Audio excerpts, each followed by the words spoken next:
Faz cerca de 10 mil anos que os seres humanos habitam a América Latina, construindo impérios e culturas imponentes. No continente hoje, encontram-se algumas das maiores cidades do mundo. Mas toda a civilização é obra dos homens. Então, quanto tempo levaria para desaparecer o legado dos latino-americanos? Sem manutenção, submetidos ao clima e ao passar dos anos, quanto tempo durariam as construções que são o orgulho e a identidade do continente? Não importa como os humanos desaparecerão, pois não estarão mais aqui e deixarão para trás toda a história da civilização do planeta.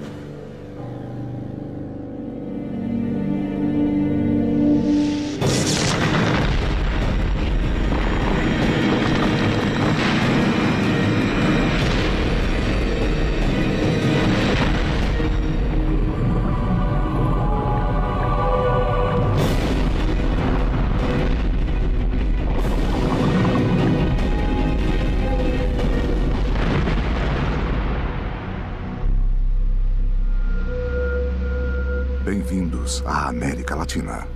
População zero.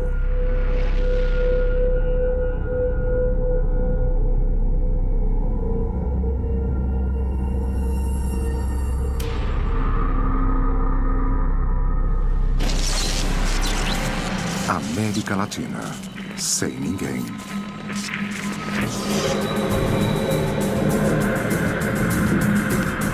A América Latina, um continente especial, cheio de cidades gigantes e de locais naturais, voltará a ser como era antes da nossa chegada.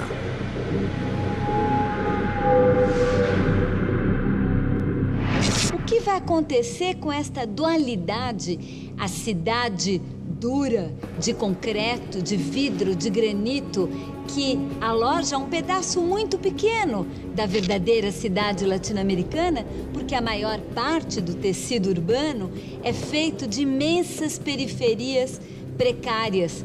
Periferias também de tijolo e cimento e laje, mas periferias com muito menos capacidade de resiliência para o tempo e para tudo que vem depois. Como será que vão ficar essas periferias?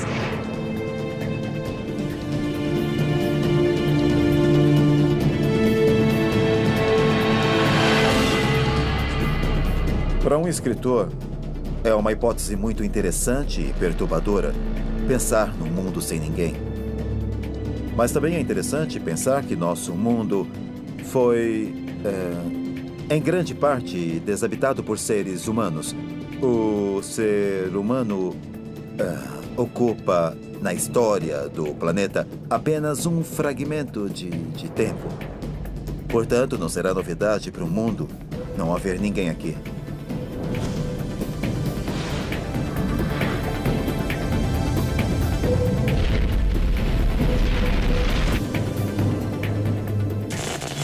Um dia, sem ninguém. Um dia sem seres humanos. E as grandes cidades latino-americanas continuam praticamente iguais ao dia anterior. Mas as 700 milhões de pessoas não estão mais lá. As ruas, antes acostumadas com o fluxo de pessoas, estão vazias. Muitos carros ficarão parados para sempre no meio das avenidas. E as buzinas nunca mais serão ouvidas.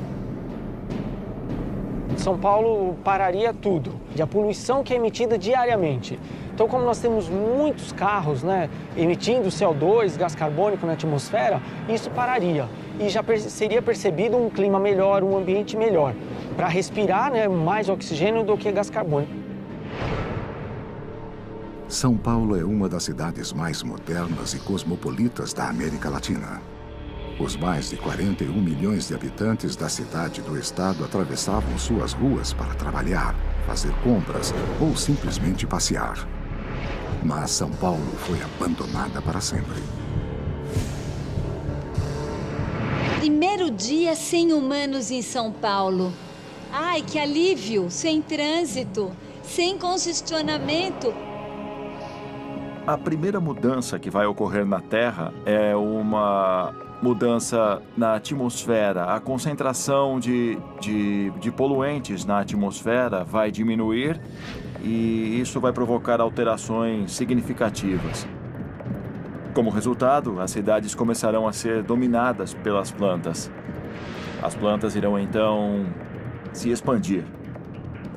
Diminuindo os níveis de poluição, a degradação dos edifícios, construções e monumentos será bem reduzida devido aos baixos níveis de poluição. Então, o processo de deterioração será mais lento. Mas isso não significa que não ocorrerá. A cidade do México é uma cidade muito povoada, com milhões de pessoas que conquistaram seu espaço pela ação humana, dominando, de alguma forma, todas as forças naturais para sobreviver. Mas quando os sistemas falharem, um desastre pode acontecer.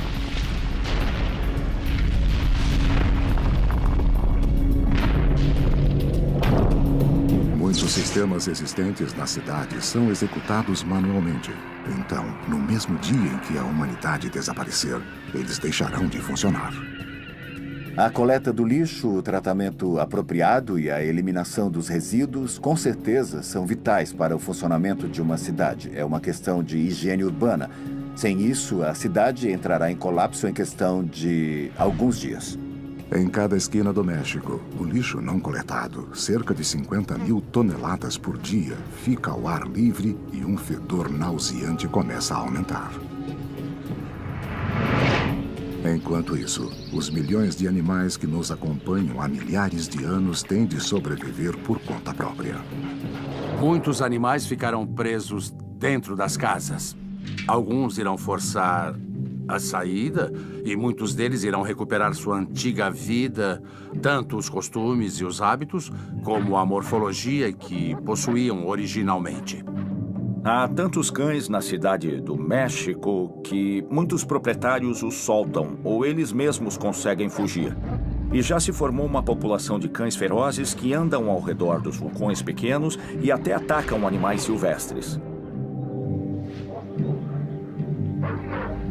Também mudarão a coloração e o comportamento, em outras palavras, a morfologia e o comportamento, porque muitos deles o homem levou a encontrar um conjunto de características benéficas, transformando-os em animais domésticos. Buenos Aires, com uma população bem menor que a cidade no México e São Paulo, também começa a sofrer as consequências do desaparecimento dos seres humanos. Os animais que têm uma chance maior de sobrevivência são os cães e os gatos. Entre os cães maiores, de maior porte. Os cães pequenos, de raças menores, têm pouca chance de sobreviver. E é muito provável que se tornem presas. Serão animais caçados por outros cães. Estima-se que na cidade de Buenos Aires existam cerca de 500.000 cães e 300.000 gatos. Muitos deles, trancados em seus apartamentos, estão condenados a uma morte certa. Os animais que fugirem de suas casas-prisões encontrarão as ruas vazias e precisarão começar a viver de outra forma. Lentamente, os animais de estimação dominarão as cidades. Enquanto a energia elétrica continuar a circular pelas cidades, os sistemas automáticos permanecerão em funcionamento, mas não por muito tempo. Devemos levar em consideração que a carga, se os humanos desaparecerem da face da Terra, irá diminuir gradualmente, certo? Essa variação de carga irá diminuir e então as estações geradoras começarão a parar. Não por causa do bloqueio, mas sim porque, na verdade, não haverá mais demanda a atender.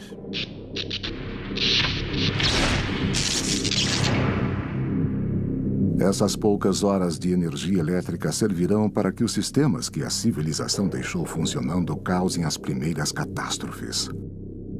Os telões, sinais de trânsito e as luzes continuarão operando, mas em 36 horas as favelas começarão a queimar. As medidas de segurança quase inexistentes nas moradias precárias não resistirão ao excesso de aparelhos ligados, e com um curto-circuito se iniciará um incêndio que ninguém poderá apagar. passo a passo, os sistemas, a cidade é toda de sistema, né? Um sistema de eletrificação, um sistema de esgoto, um sistema de água, ele vai entrando em colapso. O principal seria a energia elétrica. Acredito que sem a manutenção dos operadores do sistema, você teria curto-circuito, né? Provavelmente incêndios, e eu acredito que, vamos dizer, 10 dias você teria um colapso, né, da rede de energia elétrica. O fogo fora de controle começará a remover os primeiros vestígios da cidade latino-americanas.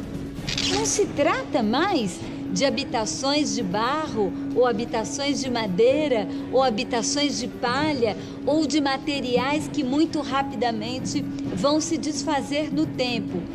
Por isso, dessa vez, vai ficar uma imagem muito clara entre um pedaço da cidade com materiais perenes e nobres, com uma cara de formalidade, mas um outro pedaço da cidade que também é feito de materiais perenes e nobres, mas em função da própria precariedade vai se deteriorar e vai se destruir muito mais rapidamente, como sempre aconteceu ao longo da história. Os edifícios vão reagir de maneiras diferentes às condições ambientais, no que diz respeito aos monumentos, por exemplo, os monumentos de metal.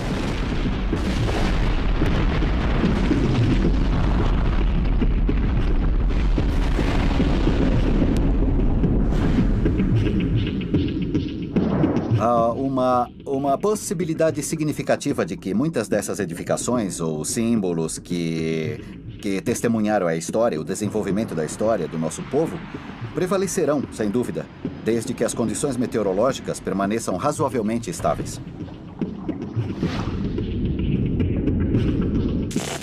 Sete dias, sem ninguém. 7 dias sem seres humanos na América Latina. E os resíduos nas casas e os restos de alimentos são invadidos por insetos e roedores que devoram tudo. Os animais de estimação que sobreviveram percorrem as ruas das cidades em busca de alimento. Há uma semana, os mais de 30 mil anos de convivência entre cães e humanos acabaram-se para sempre. O cão deve voltar a ser selvagem e obter seu próprio alimento. Os cães não são os únicos animais a perceber a ausência do homem, mas para eles a readaptação é mais difícil. Os gatos, mais independentes e menos milênios ao lado dos seres humanos, não têm problemas em obter alimentos. Sua principal fonte de comida, os roedores, saem às ruas fora do horário normal para se alimentar de resíduos. Quando nós vamos visitar as ruínas das cidades maias perdidas e encontramos aquelas paredes de pedra que simbolizam e lembram aquela civilização que se foi, eu sempre me perguntei, e essa civilização? Onde está o lixo dessa civilização? Evidentemente, naquele momento, não havia um consumo e um descarte como é muito claramente marcado na paisagem atual das nossas cidades.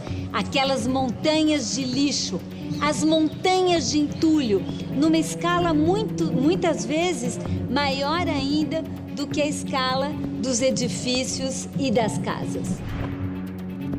Boa parte da população se preocupa com isso. Agora, boa parte não se preocupa. O que acontece é que nós produzimos muito lixo. E outro fato importante é a questão de embalagens. Então, se nós vamos no supermercado, na cidade de São Paulo, grande parte dos produtos vem em embalagens plásticas, né? E esse plástico é difícil de ser degradado, de ser absorvido pela natureza. Então, as pessoas se preocupam, mas muitas vezes jogam em qualquer local.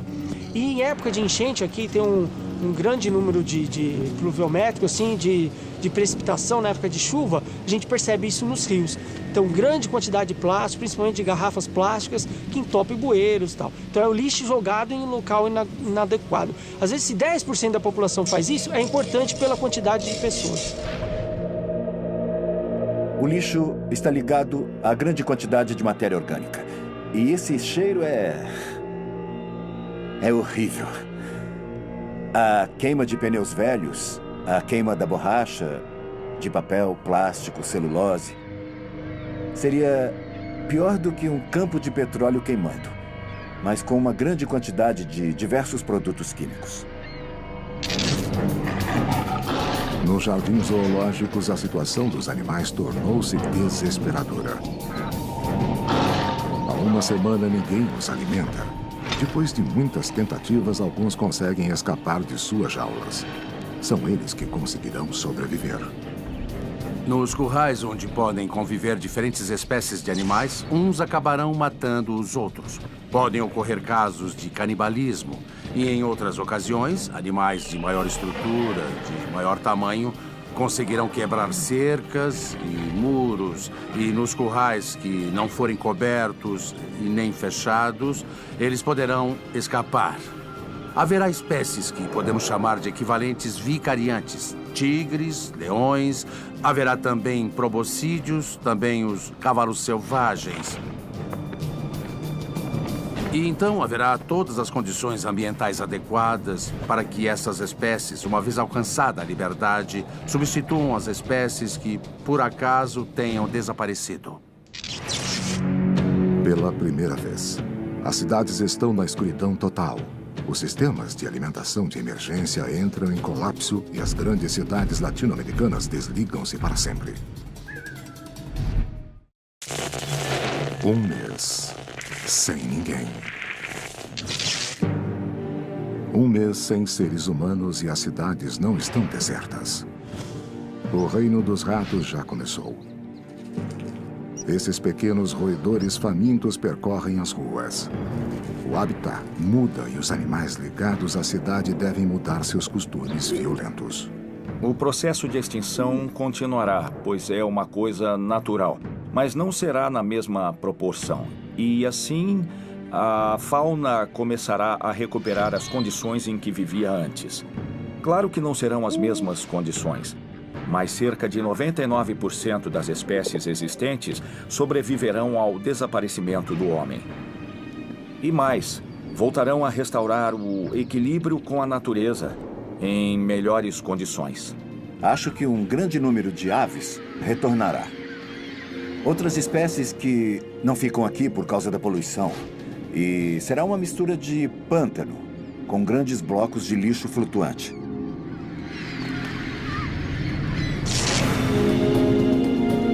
Na fronteira entre Brasil e Paraguai, no Rio Paraná, encontra-se a segunda maior hidrelétrica do mundo e a de maior potência. A usina de Itaipu gera 95% da energia consumida no Paraguai e 24% da necessária ao Brasil. Com 196 metros de altura e mais de 7 quilômetros de extensão, é considerada uma das grandes obras da engenharia do século XX. Para construí-la, foi utilizada a mesma quantidade de concreto que seria necessária para erguer 210 estádios de futebol do tamanho do Maracanã. A represa foi inaugurada em 1984, mas até hoje as paredes de concreto continuam em pé. O empreendimento levou cerca de 15 anos para ser construído, porque simultaneamente houve a construção civil e também a montagem eletromecânica das máquinas. A represa possui 3 pares de comportas que são usadas para aliviar a quantidade de água que se acumula no reservatório. Atualmente, a represa libera 11 mil metros cúbicos de água por segundo para controlar o nível. O reservatório possui mais de 200 quilômetros de altura e capacidade para 29 bilhões de metros cúbicos. Itaipu faz parte de um sistema de barragens hidrelétrica que estão distribuídas ao longo do Rio Paraná. A usina hidrelétrica de Itaipu é praticamente uma central de base, ou seja, a central tem uma maior eficiência operando em um regime mais estável. A capacidade existente é uma capacidade de pico.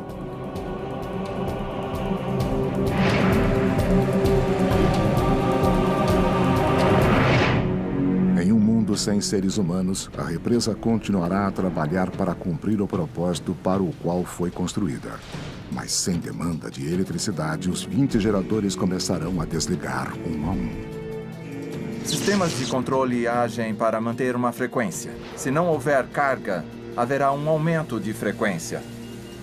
Os dispositivos de controle irão desconectar os geradores e as turbinas continuarão girando no vazio. Estimo que em 6, no máximo 10 horas, as 18 unidades geradoras já estarão desligadas. Com as comportas fechadas, a energia e o fluxo do Rio Paraná em pouco tempo passarão do nível da represa. Possivelmente a água começará a subir com a ausência de seres humanos e passará pela crista da represa. Então se formará uma cachoeira nas comportas que estão no nível inferior. E a água começará a correr.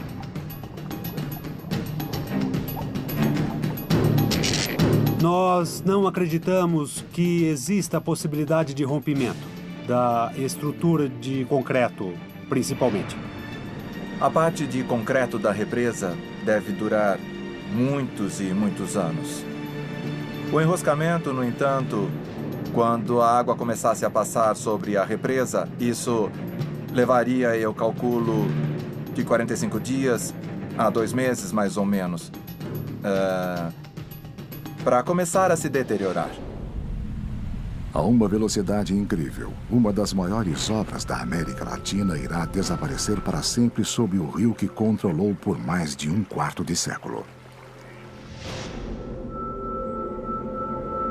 A chuva e o vento lentamente cobrem as estradas com uma fina camada de solo e as sementes começam a germinar. E uma nova vegetação, como não se via há anos, reaparece timidamente no asfalto.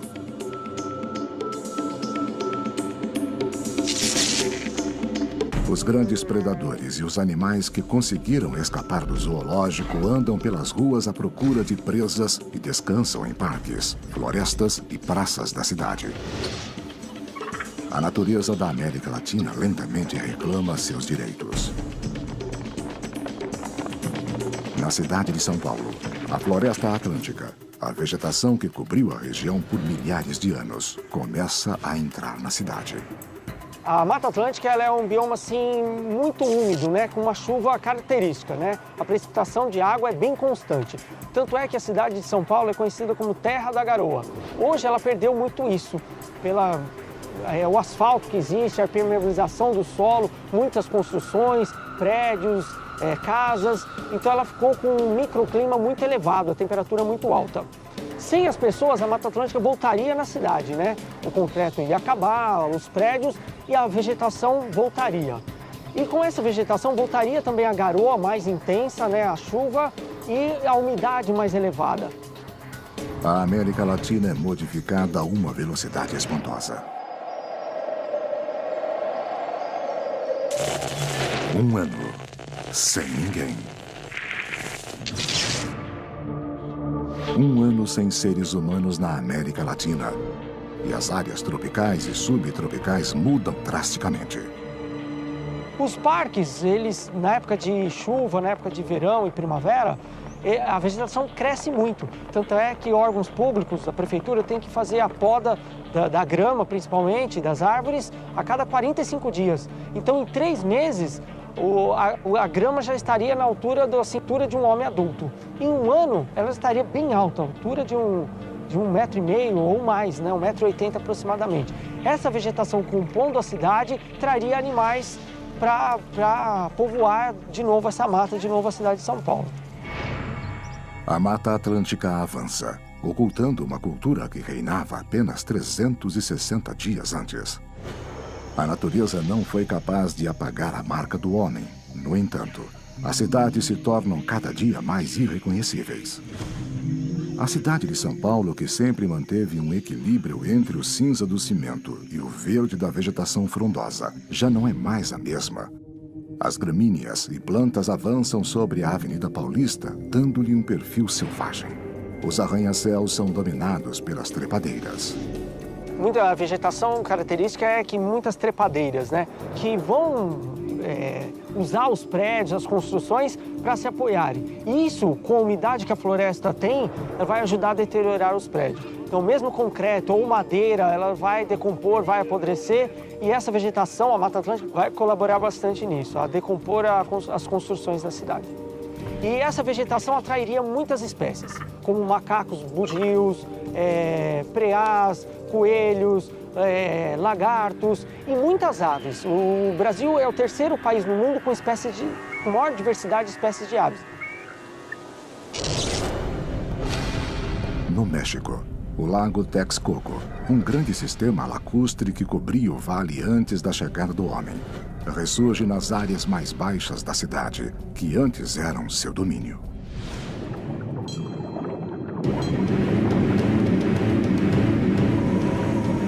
O vale era completamente preenchido de água, era um lago dividido em água doce e salgada. Havia uma represa separando as águas dos dois lagos. E a cidade começou a construir pequenas ilhas que gradualmente foram se consolidando e começavam a crescer, sendo ligadas por 4 pistas. A conquista foi feita de barco. Demoliram os templos e jogaram os escombros, aumentando assim o nível das ruas. Eu acho que toda a parte antiga, a Cidade Velha, do jeito que está agora, será inundada. A parte oriental, que é a parte mais populosa da cidade, será inundada. Então, cerca de 70% da população, as áreas mais populosas, ficarão sob a água. Na cidade de Buenos Aires, rios e córregos canalizados voltam a ressurgir. A principal razão é que, como nada mais controla os ralos e bueiros, as ondulações naturais levam toda a água pluvial para a costa do Rio da Prata.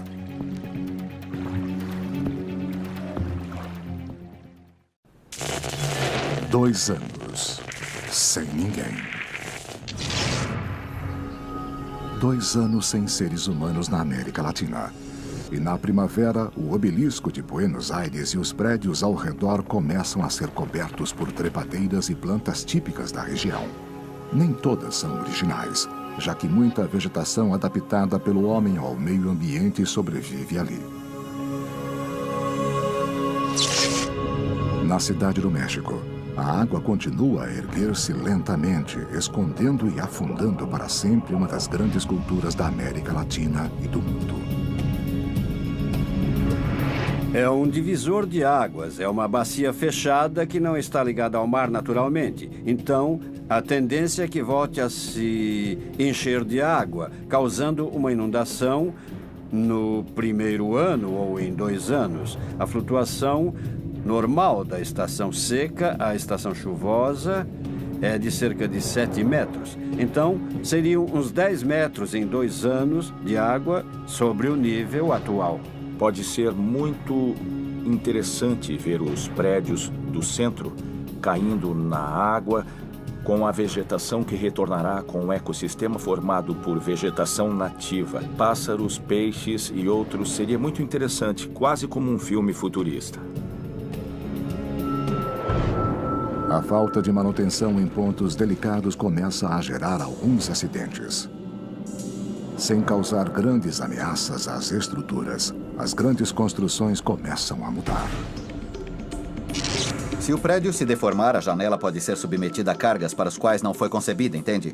Então, se as condições de equilíbrio estático se alterarem, o vidro pode se romper em questão de segundos, apresentando o que em materiais chamamos de falha catastrófica.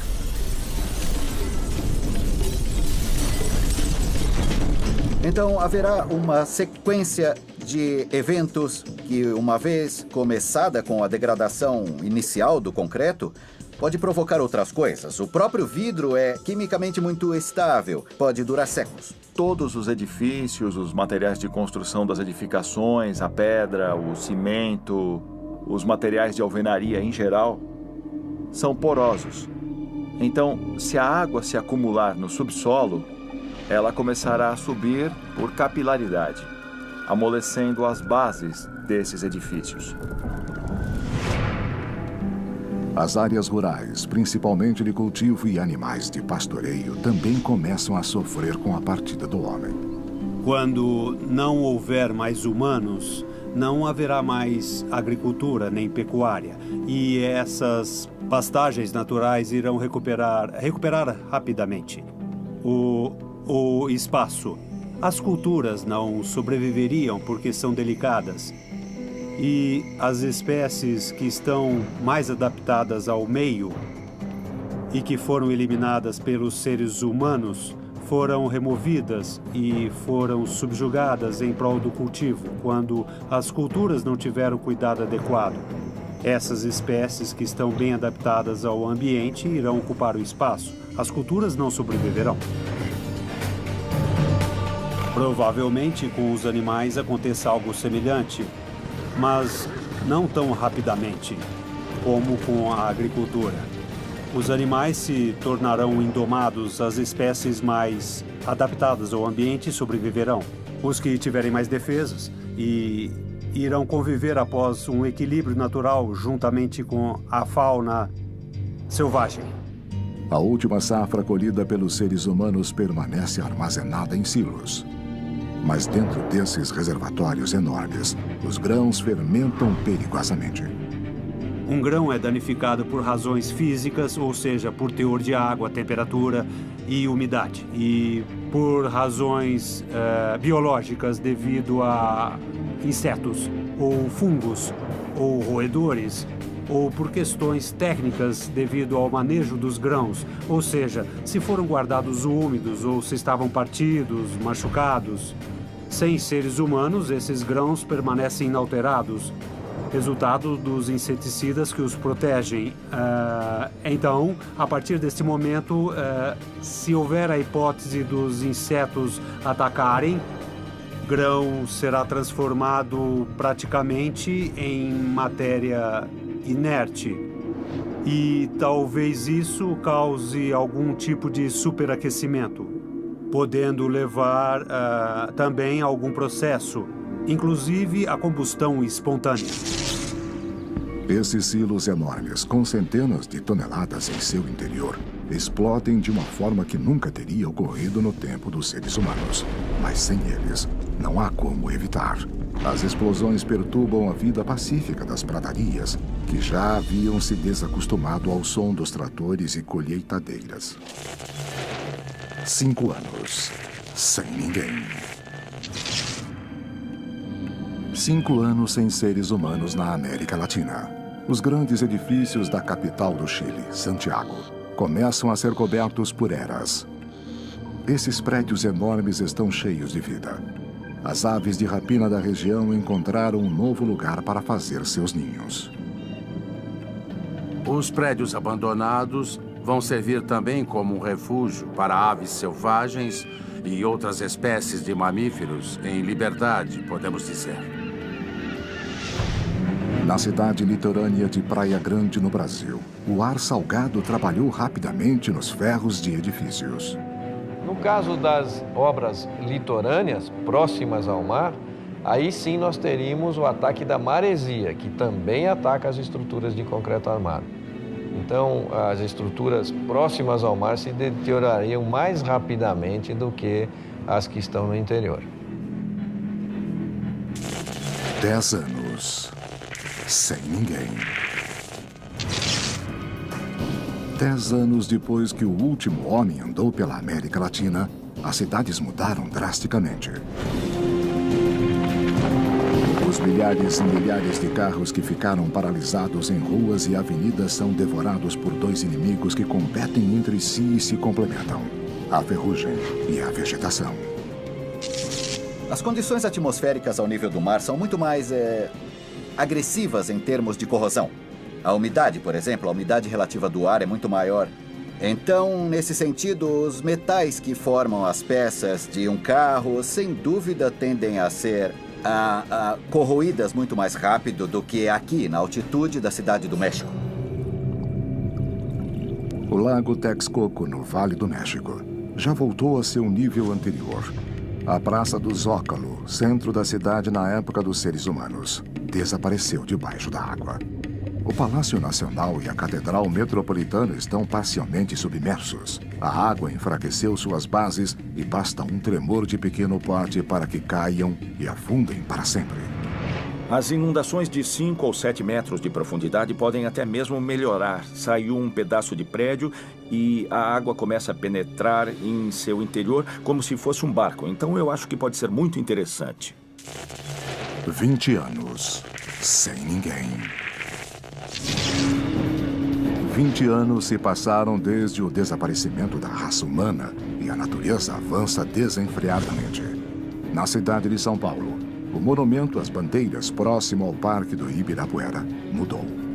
A natureza voltou a dominar o local e a vegetação avança sobre o monumento de 50 metros de comprimento e 16 de altura. O Ibirapuera parece mais uma floresta selvagem do que o Parque do Tempo dos Humanos. Os mais de 50 parques e áreas protegidas de São Paulo já deixaram seus limites e devoram uma cidade que parecia dominar para sempre a natureza. Em 2 décadas, o processo natural em todo o continente já foi restaurado.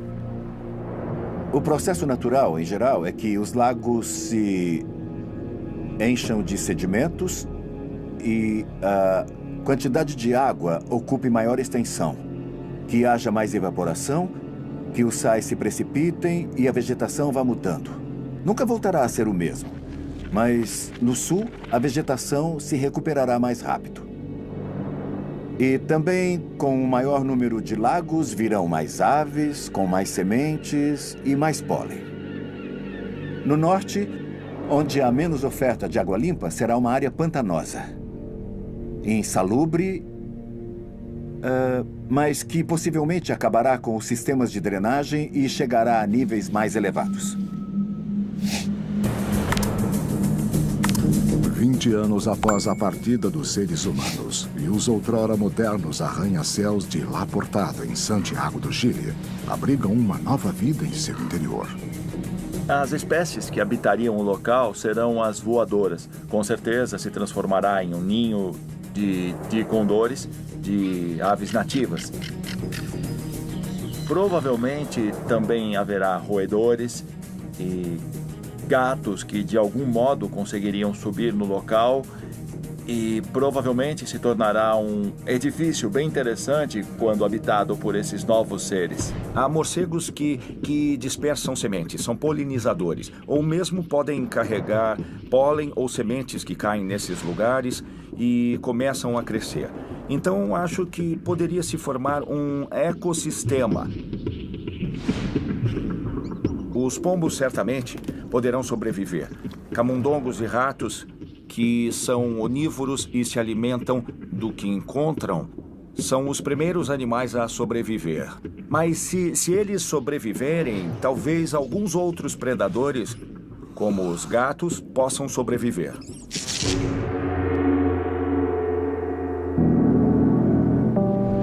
Duas décadas também foram suficientes para que a Calçada dos Mortos, que ligava as pirâmides do Sol e da Lua em Teotihuacan, volte a ficar escondida.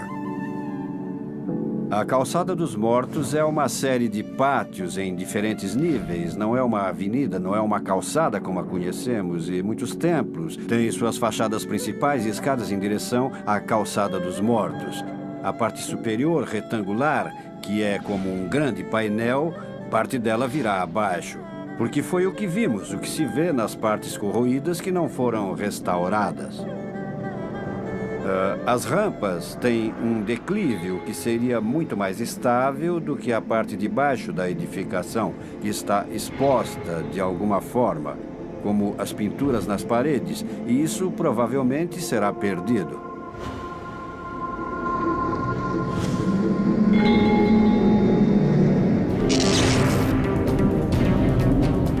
A América Latina mudou rapidamente.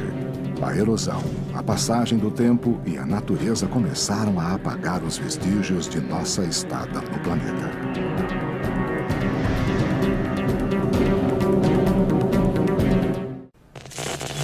– 30 anos sem ninguém. Faz 30 anos que o último latino-americano observou a paisagem da cidade de Bogotá. Mas tudo mudou e se algum humano retornar, terá dificuldade em reconhecer o bairro em que vivia e trabalhava. A floresta tem avançado pela cidade. Casas, edifícios e estradas se escondem sob a vegetação. Esta cidade que viveu e se desenvolveu por mais de 500 anos não conseguiu sobreviver ao desaparecimento dos colombianos.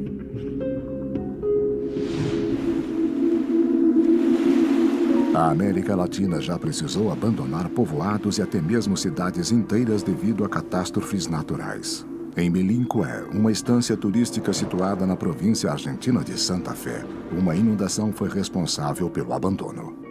Melincué significa em Mapuche o lugar das 4 águas, porque se diz que originalmente havia 4 lagos que acabaram se tornando um único grande lago na pampa úmida de Santa Fé. É um mini oceano, digamos. Tem um lago de cerca de 150 mil hectares. É uma bacia que tem um desnível em relação aos outros locais de 14 metros de profundidade. Uma característica desse lago é uma bacia endorreica que não tem possibilidades de saída natural.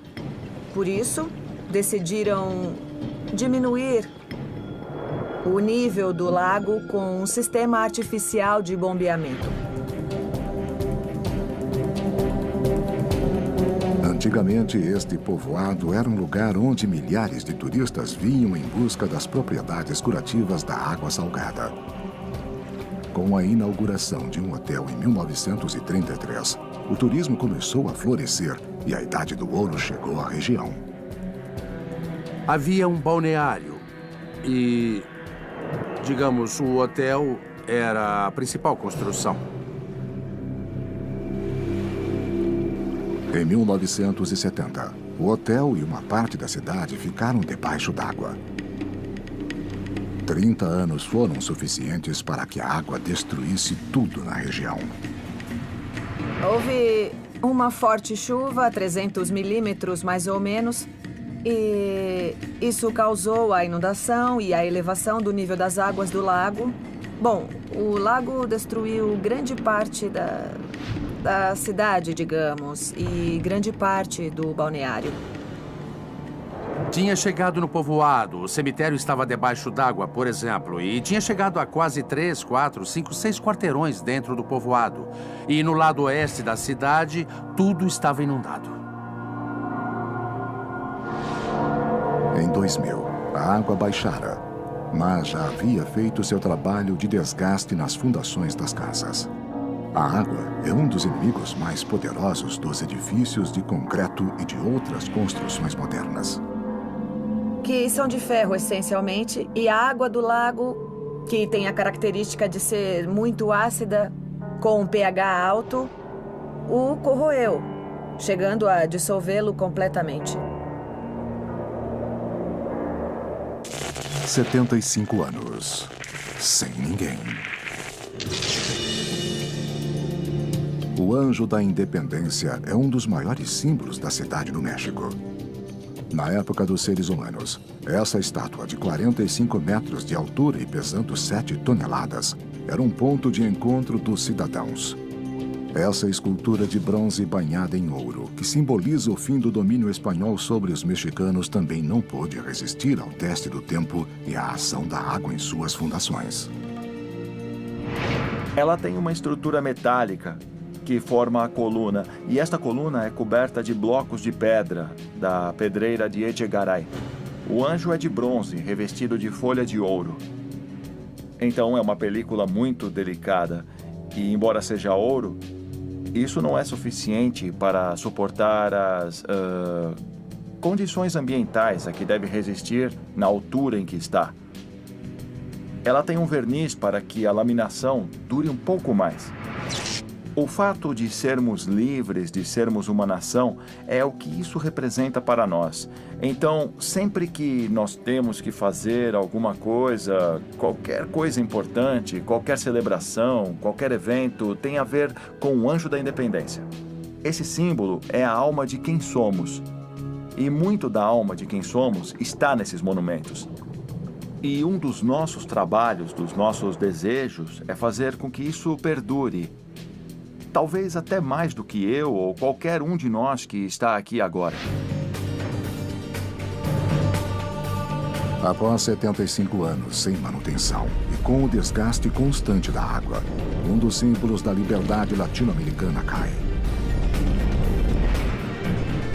No entanto, não há nenhum ser humano para sofrer com esse paradoxo cruel.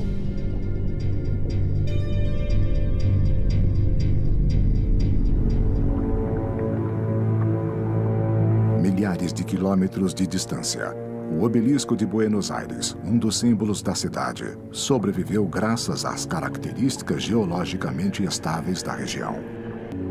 A umidade relativa age sobre o concreto e o peso começa a superar a base da construção, que não é mais tão sólida quanto na época dos seres humanos. Um pequeno movimento, um vento mais forte ou uma mudança de atmosfera será o suficiente para que, no momento certo, o símbolo de Buenos Aires caia.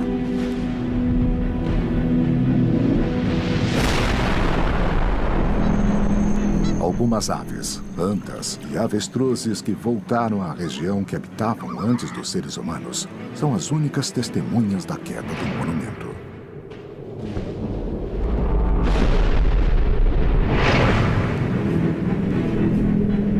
Faz 75 anos desde o desaparecimento dos seres humanos, e nas áreas inundadas, as estruturas de concreto já não têm a mesma resistência.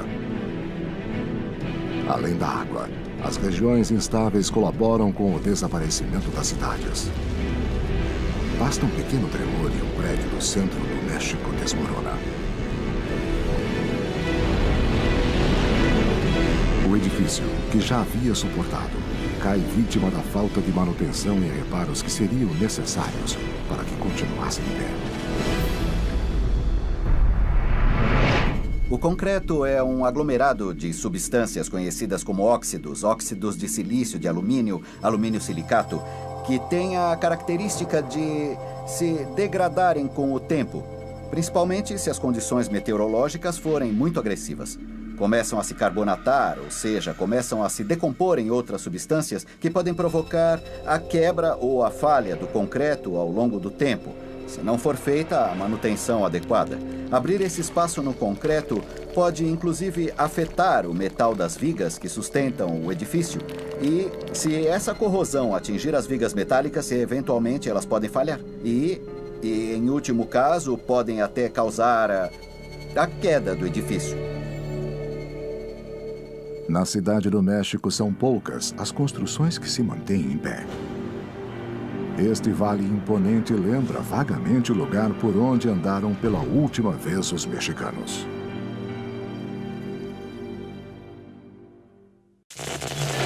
75 anos. Sem ninguém.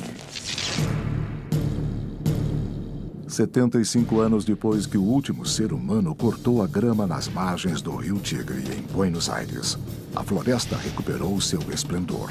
O Rio Paraná já superou todas as barragens que diminuíam seu fluxo e voltou ao normal. As áreas ao redor são extremamente férteis devido às condições meteorológicas e à enorme quantidade de limo no rio. Esta combinação deu ao local, antes do tempo dos humanos, uma biodiversidade extraordinária que lentamente começa a se reinstalar na região.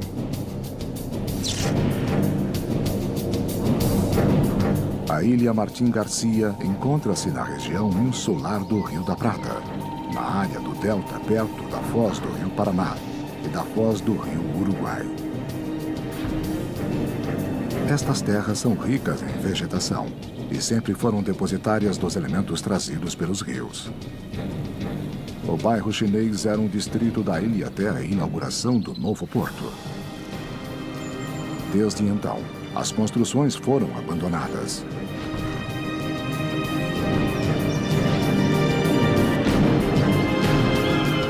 A natureza lentamente tem se adaptado, incorporando cada casa, cada quarto, como parte de sua geografia. Um século sem ninguém.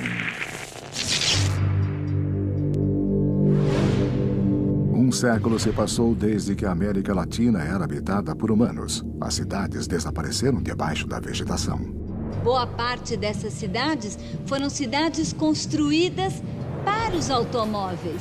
Então imagino aquele monte de sistemas viários, como nós dizemos em português, os espaguetes viários, os viadutos, lotados de carros sem ninguém. O que vai acontecer com essa imensa infraestrutura viária? Nas ruínas de um futuro sem humanos, o que vai sobrar são as enormes vias expressas e viadutos que marcam a paisagem das nossas cidades? A rodovia Pan-Americana, com 48 mil quilômetros, é um sistema de estradas e rodovias que praticamente unia o continente americano de uma extremidade à outra. A área da rodovia poderá se transformar em corredores de fauna, corredores de povoamento. Imediatamente será invadida por espécies de arbustos e árvores. Nas estradas e rodovias poderemos observar as fissuras, a presença de rachaduras, de buracos, não é? Que também serão colonizados inicialmente por algas, líquens, e logo em seguida começarão a crescer plantas, especialmente gramíneas. Então, em pouco tempo, as rodovias serão convertidas em campos com vegetação densa de arbustos, árvores e também com gramíneas rizomatosas. Hoje, apenas algumas paredes de concreto e restos quase irreconhecíveis de carros são tudo o que resta desse projeto que esteve a 87 quilômetros de unir todo o continente. As estradas, em muitos casos, serão usadas como corredores. Parte da mesma construção humana facilitará a passagem dentro desse ecossistema de concreto.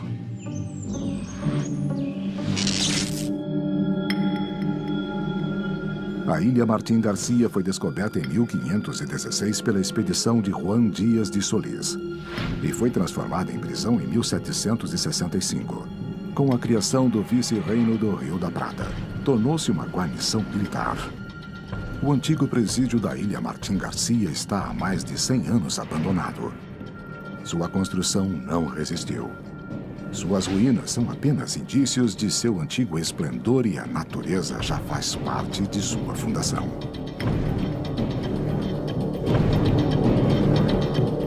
Suas paredes não resistiram ao tempo. E sem teto, e sem chão, restam apenas as paredes externas, por serem mais espessas, mantiveram-se de pé.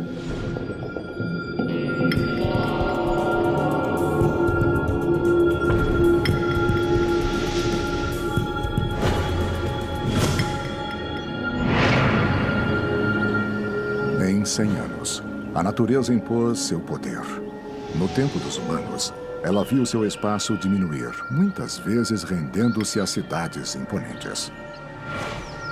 Hoje, os animais não se lembram dessas alterações e descansam em locais que no tempo dos homens seriam impensáveis. Os descendentes dos animais que viviam em zoológicos percorrem os locais onde antes caminhavam humanos, e outros retornaram a seus lugares de origem. Finalmente, os predadores, que é o grupo que os seres humanos mais afeta, bom, este grupo voltará a retomar suas populações naturais, digamos, e isso permitirá que seja reconstruída a famosa pirâmide alimentar com esses animais na parte superior, sendo os megapredadores. Quanto aos herbívoros, suas populações também deixarão de ser afetadas pelo homem que os caça. Então também aumentarão. E novamente voltará ao ciclo natural desses grandes herbívoros, que é alimentar os grandes carnívoros. 100 anos também marca o começo do fim das grandes construções projetadas para resistir ao tempo. No topo do Morro do Corcovado, o Cristo Redentor, símbolo da cidade do Rio de Janeiro e uma das 7 maravilhas modernas do mundo, observa um planeta sem seres humanos. Esta enorme construção de 38 metros de altura e mais de 1000 toneladas também não fica alheia ao desaparecimento das pessoas. O concreto é um material de construção que foi desenvolvido a partir de um aglomerante básico que é o cimento. Esse cimento, apesar de ele ser produzido em larga escala e ter um custo barato, ele é um produto industrial que requer muita tecnologia. Tão incrível que nós conseguimos fazer o que a natureza levaria milhões de anos para fazer, que seria uma rocha, se nós conseguiríamos produzir essa mesma peça com a forma e a geometria que desejada pelo homem em muito pouco tempo. No entanto, um século sem manutenção foi o suficiente para que a natureza escale a estrutura e comece a desgastá-la de forma que as construções modernas não podem resistir. As trepadeiras que iriam invadir as edificações e esconder essas edificações e criar ambientes propícios justamente ao desenvolvimento de fungos, porque eles praticamente convivem numa simbiose. Então, eu diria que as plantas teriam um papel de ajudar nessa deterioração. E a raiz tem um poder de expansão destrutivo por causa das suas forças de expansão, e ela iria destruindo as estruturas, as fundações das estruturas.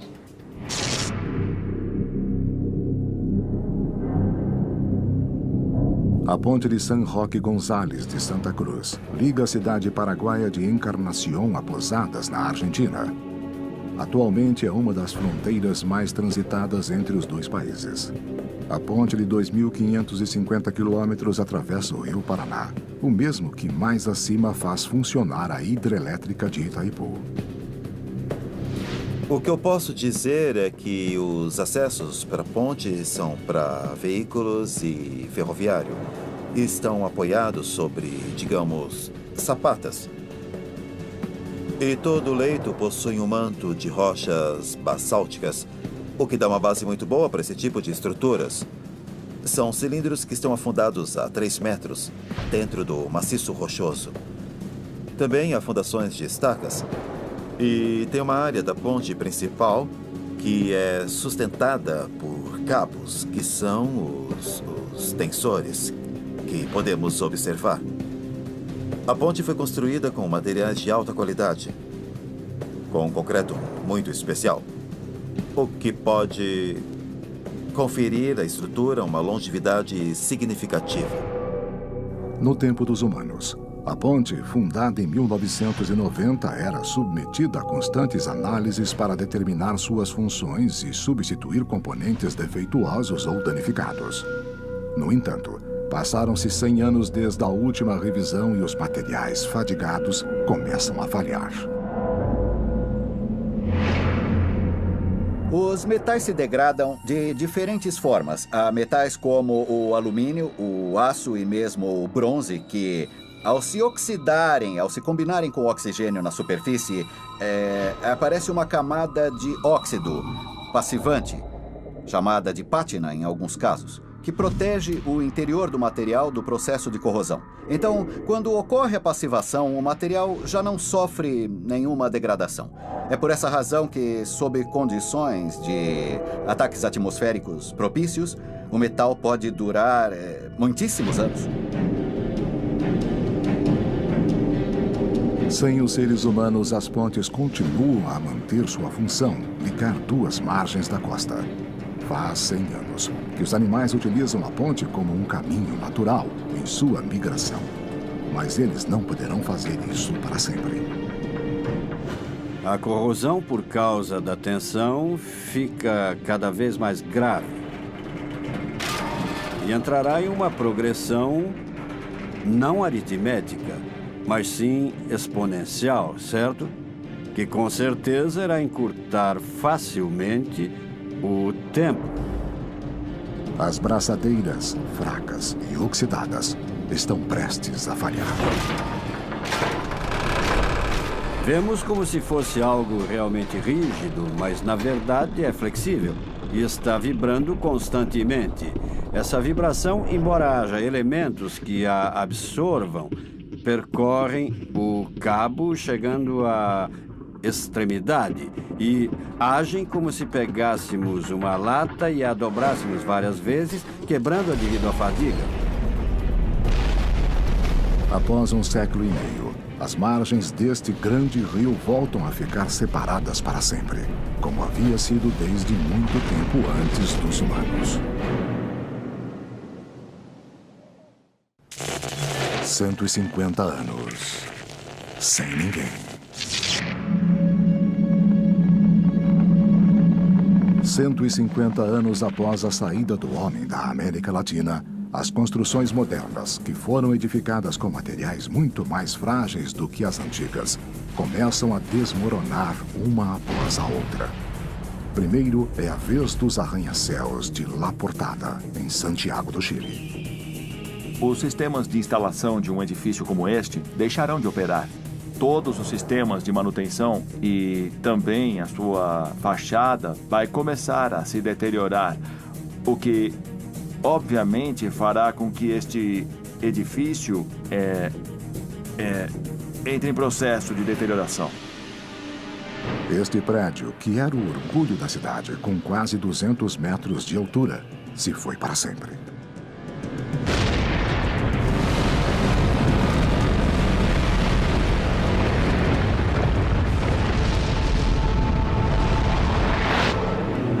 São Paulo, durante o tempo dos humanos, chegou a ter mais de 5.600 prédios com mais de 35 metros, perdendo apenas para Hong Kong e Nova York. Mas tudo mudou. 150 anos foram suficientes para que os mais poderosos gigantes, construídos para desafiar o clima, a lei da gravidade e a natureza, acabem se rendendo ao tempo.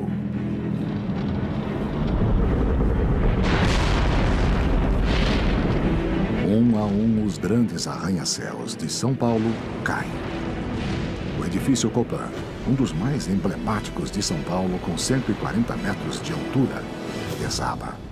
Os prédios desaparecem e São Paulo recupera suas paisagens originais.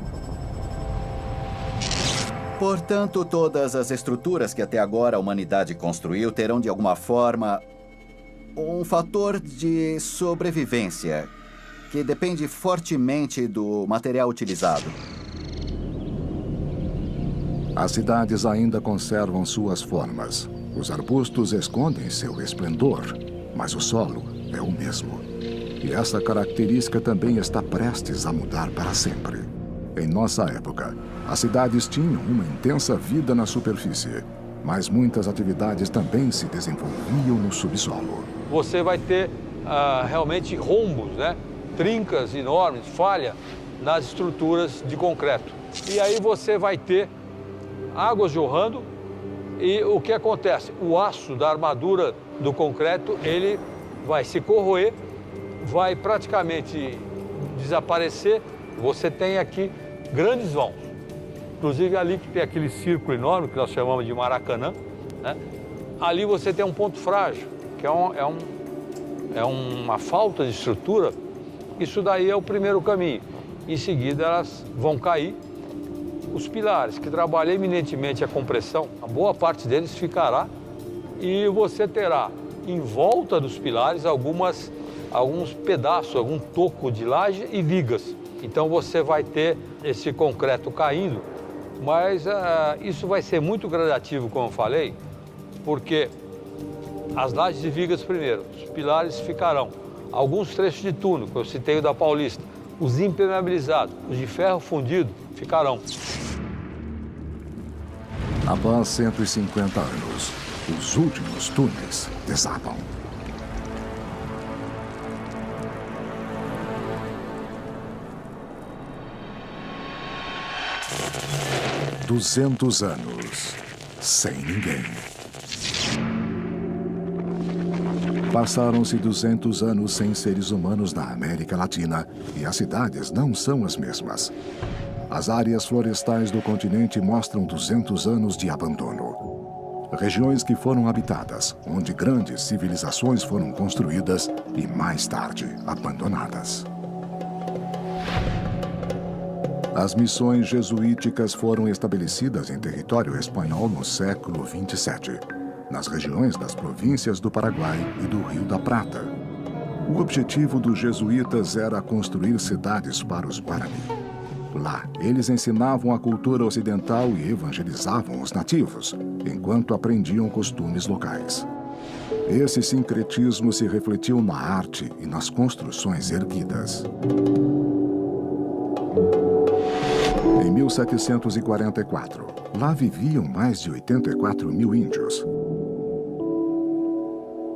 As missões tinham sido bem-sucedidas. No entanto, em 1767, a Ordem dos Jesuítas foi dissolvida pelo Papa e os sacerdotes precisaram deixar a área. Aos poucos, essas cidades foram abandonadas há mais de 200 anos. Durante esse tempo, a natureza avançou sobre as construções, deixando em ruínas uma civilização que prometia durar para sempre, quase como um exemplo da utopia mítica. Essas construções antigas devem sobreviver por muito mais tempo do que os edifícios modernos. O concreto, exceto quando a haste começa a oxidar, principalmente pela salinidade em cidades que ficam perto do mar, começa a ser corroída e a se romper, e o concreto acaba se partindo. A água também ataca as bases. Um por um, os edifícios da cidade do México caem. Basta um simples movimento de solo para iniciar um espetáculo preparado há 200 anos.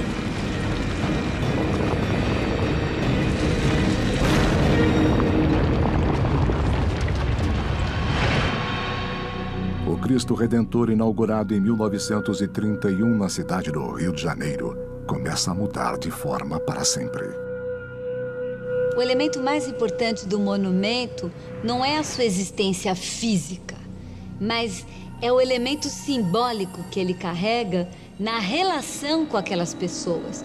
O Corcovado, o Cristo Redentor no Rio de Janeiro, além de ser belo e de a partir dele se ter uma bela vista da cidade, ele representa também uma civilização, a civilização carioca do morador do Rio, e ele só tem significado enquanto essa civilização perdura.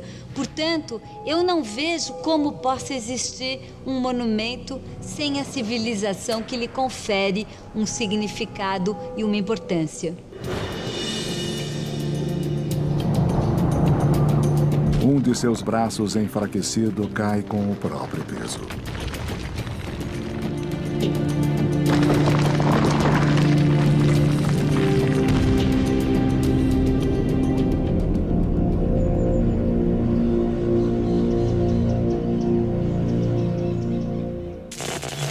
"250 anos, sem ninguém." Passaram-se 250 anos desde a partida dos seres humanos na América Latina. E nos morros do Rio de Janeiro, o Cristo Redentor que coroava a cidade já não vê a mesma paisagem que observava quando fora construído. E não verá mais. 250 anos foram tempo suficiente para que se mantivesse sem manutenção.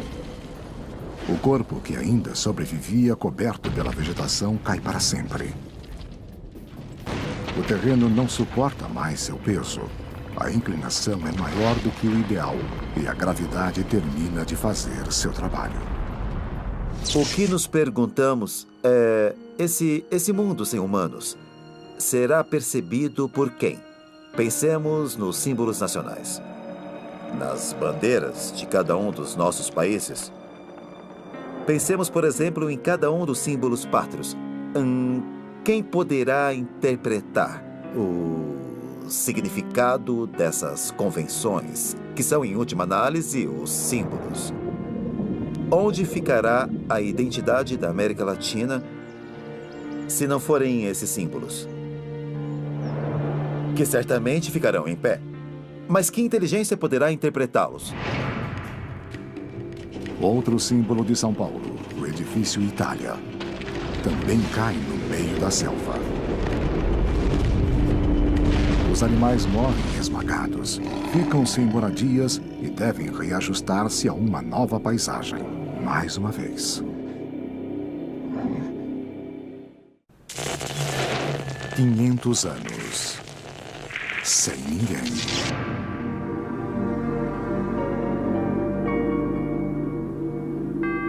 Quinhentos anos se passaram desde que o último latino-americano pisou neste local que em nada se parece com o que conhecíamos.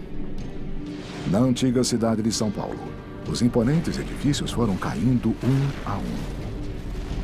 As ruas enormes cheias de carros foram apagadas pela vegetação. Os parques ultrapassaram todos os limites e tornaram-se selvagens de novo. Os milhões de seres humanos que habitavam a cidade foram substituídos por animais que regressaram e outros que precisaram adaptar-se.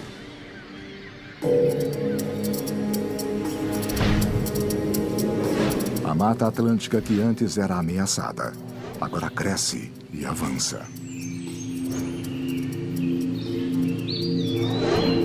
A Mata Atlântica é um bioma muito importante no Brasil e é único, só existe no Brasil. Hoje, infelizmente, só existe 7% de Mata Atlântica que existia originalmente em 1500. Essa Mata Atlântica está mais concentrada no estado de São Paulo e na borda da cidade de São Paulo. E ela tem uma vegetação muito rica e uma diversidade de espécies animais também muito rica. E isso é importante para a cidade de São Paulo. Se a cidade de São Paulo não existisse, não tivesse mais pessoas, essa mata iria voltar onde ela é originalmente, aqui na cidade de São Paulo. O Rio da Prata devorou uma parte da cidade de Buenos Aires. E o restante foi destruído pela vegetação, rios e córregos que retornaram ao território. O México recuperou totalmente seu sistema lacustre. A urbanização que começara 1.200 anos atrás, quando os astecas encontraram Quetzal com a serpente na boca, um símbolo de que era o lugar indicado pelos deuses para fundar sua cidade, se foi para sempre. 1000 anos. Sem ninguém.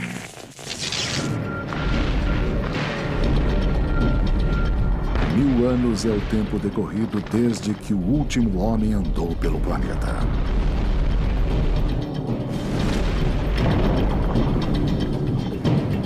Nenhum latino-americano conseguiria reconhecer seu lar.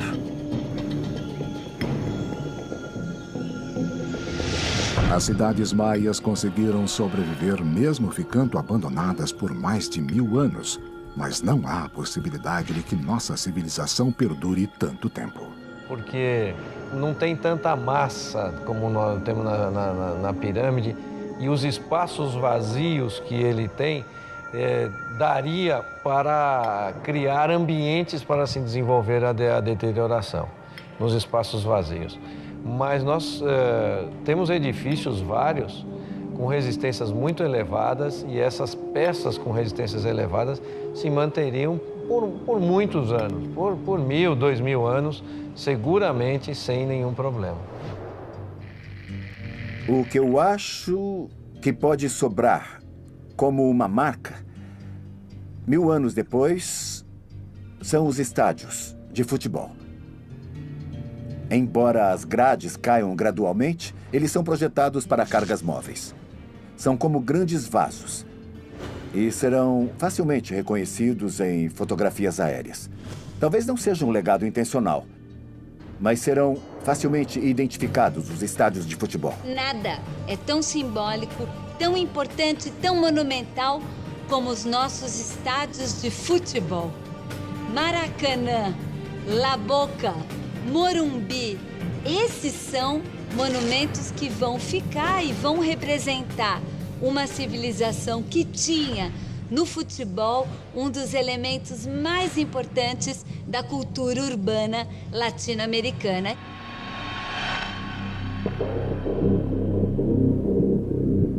Algumas construções sobreviverão, mas paradoxalmente, muitas serão as que utilizaram técnicas milenares. Muitas construções que consideramos antigas ainda estão em pé, então há as construções maias, onde a cidade foi tomada pela selva e agora vemos como o templo se ergue sobre as árvores em perfeitas condições, como se tivesse acabado de construí-lo. Em quase todos os casos, as raízes das árvores destruíram a construção original, mas a pedra tem uma durabilidade muito importante. Os telhados de palha e os elementos de madeira, é claro que desapareceram, mas a pedra permaneceu, como acontece nas construções romanas ou nas construções egípcias e gregas. Na Idade do Bronze, o homem começou a forjar as ferramentas com as quais criaria seu império na Terra. Por milhares de anos, as técnicas e materiais foram evoluindo a níveis que os primeiros humanos nem sequer imaginavam. Quando não estivermos mais em nosso continente, 1000 anos após termos desaparecido, esses elementos básicos, símbolos do início da nossa civilização, permanecerão. Sob condições de ataques atmosféricos propícios, o metal pode durar muitíssimos anos. Como prova disso, temos as estátuas das culturas antigas, não é? Eu já vi objetos metálicos que vêm dos egípcios.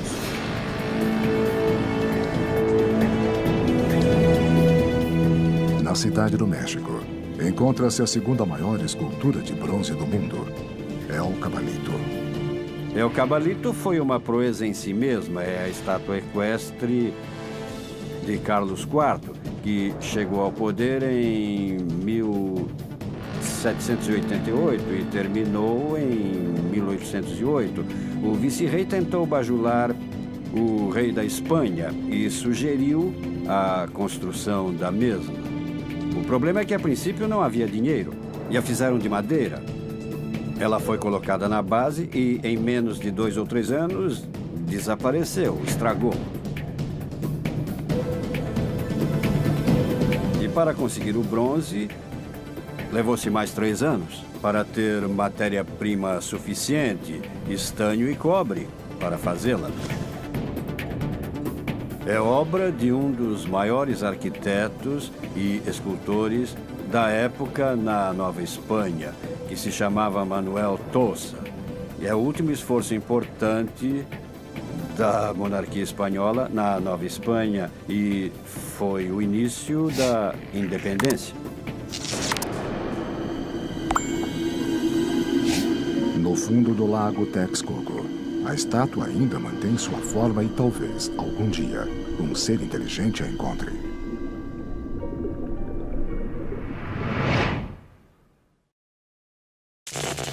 Mil anos sem ninguém. 1000 anos se passaram desde que o homem deixou a América Latina para sempre.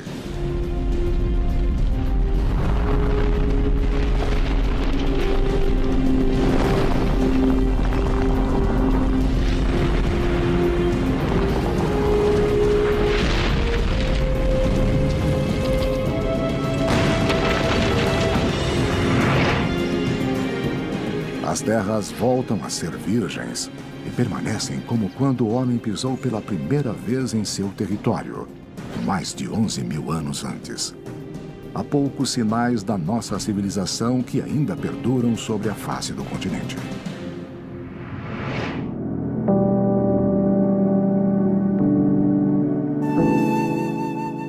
No Vale do México, a 45 quilômetros da cidade, encontram-se as ruínas da maior cidade da antiga América Latina, Teotihuacan, o lugar onde os deuses eram venerados na língua náhua. Estima-se que aqui chegaram a viver cerca de 200.000 pessoas. Era uma população tão grande que nem sequer havia muralhas para defendê-la de ataques externos. Teotihuacan é a parte da civilização mesoamericana de um período muito especial, que é o famoso período clássico. Então, Teotihuacan manifesta-se como uma cidade. Foi uma das maiores ocupações urbanas do continente. No entanto, um dia a cidade começou a ser abandonada e em 650 depois de Cristo estava completamente vazia. Sua existência nunca foi esquecida, mas ela nunca voltou a ser povoada como em seus dias de glória. Hoje há ruínas pelos mais de 21 quilômetros quadrados que continham a cidade, mas a maior concentração de construções esculpidas está concentrada em torno dos principais monumentos, as pirâmides do Sol e da Lua. Em algum momento não havia controle e a população foi abandonando a cidade.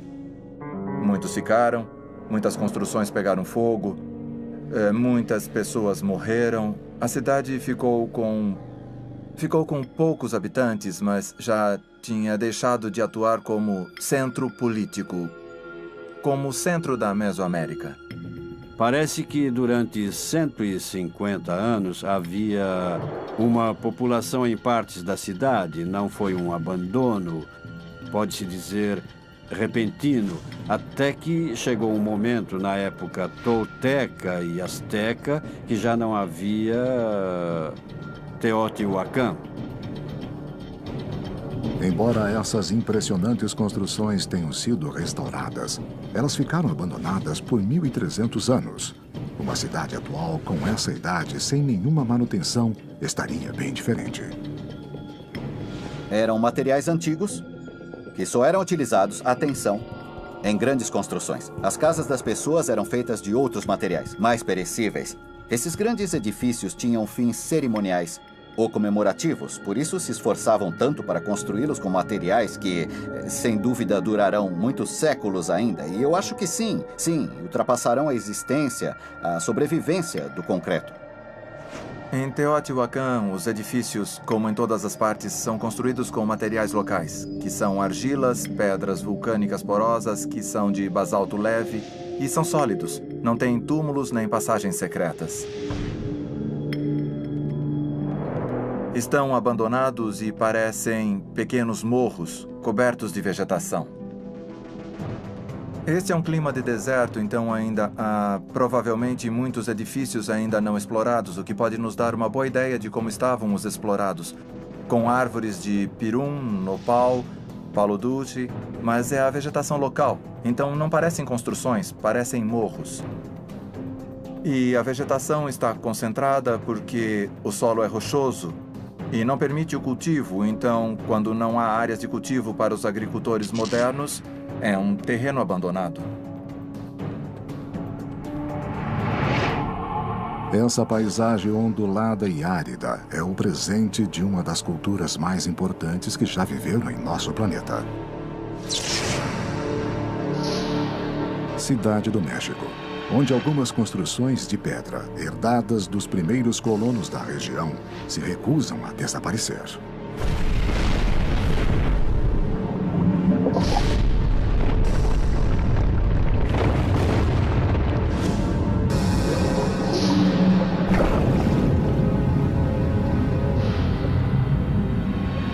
Mas uma última estocada da natureza está prestes a acabar com qualquer vestígio da nossa civilização.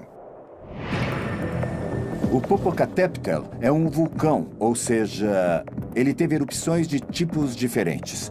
Algumas catastróficas e outras graduais. Às vezes, as erupções são apenas emissões de cinzas, mas em outras etapas são fluxos de lava. E pode explodir, dependendo do tipo de erupção. É possível que se retorne a uma paisagem geológica de vulcões ativos, como era na época de Cristo.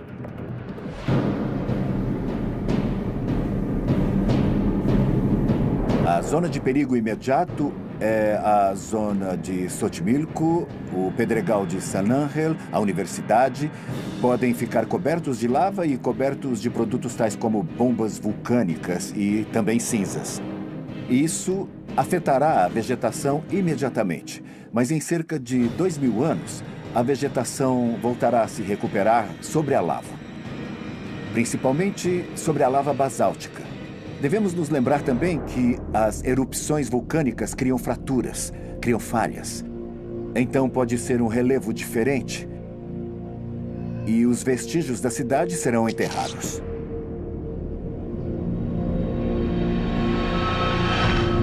O Popocatépetl, ou Montanha Fumegante no idioma náhuatl, se encontra a 55 quilômetros da cidade do México. Este vulcão, que dormiu por 1000 anos, acorda para terminar para sempre com os vestígios da cidade do México.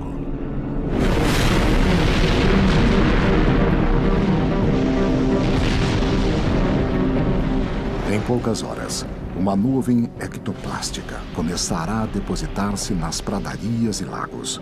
Serão vários meses de catástrofes, mortes e agitação.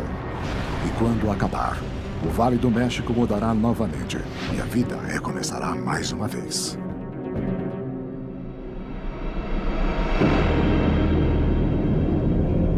O que entenderia uma inteligência alienígena na Terra se chegasse e visse a nossa civilização, as nossas cidades destruídas? O que entenderia? Porque diferentes culturas convivem na América Latina. Como interpretarão os grandes edifícios em cidades como Buenos Aires, como São Paulo e Caracas? Poderão diferenciar o que hoje é Tenochtitlán, no México, por exemplo? E curioso, porque às vezes aos próprios seres humanos nos custa diferenciar e tentar entender em que pontos foram semelhantes e em que pontos foram diferentes essas civilizações que até hoje ainda convivem na América Latina. 100.000 anos. Sem ninguém.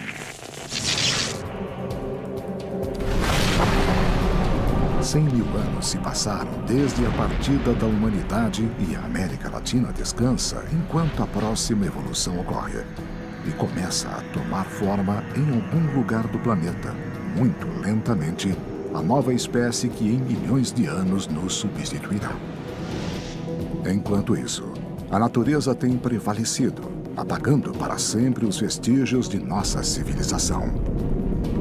O mundo continua a mudar e evoluir. Novas espécies surgem e outras desaparecem. Tudo continua seu ciclo, até o dia em que nosso planeta deverá voltar a fazer parte da estrela que há milhões de anos o formou. O Sol.